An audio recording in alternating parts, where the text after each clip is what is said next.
ഉപ്പുതറ വില്ലേജിലെ 6 സർവേ നമ്പറുകളിലുള്ള ഭൂമിയുടെ കരം സ്വീകരിക്കുന്നില്ലെന്ന പരാതിക്ക് അടിയന്തര പരിഹാരം കാണുമെന്ന് പീരുമേട് MLA വാഴൂർ സോമൻ. ഉപ്പുതറ വില്ലേജിലെ 338, 594, 595, 800, 916, 917 എന്നീ 6 സർവേ നമ്പറുകളിലുള്ള കർഷകർക്കാണ് ഭൂമിയുടെ കരമടയ്ക്കാൻ സാധിക്കാത്തത്. വിഷയം ശ്രദ്ധയിൽപ്പെട്ട ഉടൻ തന്നെ നിയമസഭയിൽ കാര്യങ്ങൾ ഉന്നയിച്ചിട്ടുണ്ടെന്നും അടിയന്തര നടപടി ഉണ്ടാകുമെന്നും MLA പറഞ്ഞു.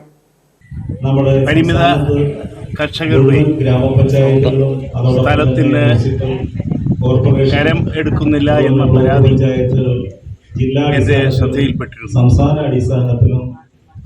ഇത് സംബന്ധിച്ച് ഞാൻ കേരള നിയമസഭയിൽ ഒരു സബ്മിഷൻ കൊണ്ടുവന്നിരുന്നു. യഥാർത്ഥത്തിൽ ഇതൊരു കാലഘട്ടത്തിൽ പീർമേട്ടി കമ്പനിയുടെ സ്ഥലമായിരുന്നു. എന്നാൽ കാർഷിക ഭൂപരിഷ്കരണ നിയമം വരുന്നതിന് മുമ്പ് ആണ് കൈമാറ്റങ്ങൾ നടന്നത്. അതുകൊണ്ട് തന്നെ ആ കൈമാറ്റങ്ങൾ സാധൂകരിക്കത്തക്കതാണ്.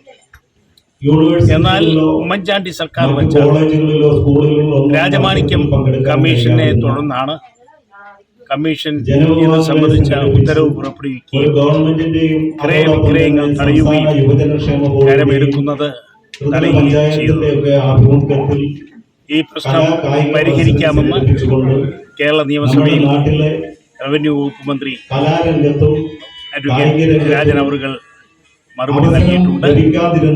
അതോടൊപ്പം തന്നെ ഇതിൽ ചില കേസുകളിൽ ചില കക്ഷികൾ ഹൈക്കോടതിയെ സമീപിച്ച സന്ദർഭത്തിൽ അവർക്കും ഇതിന് ഇളവുകൾ കിട്ടിയിട്ടുണ്ട്.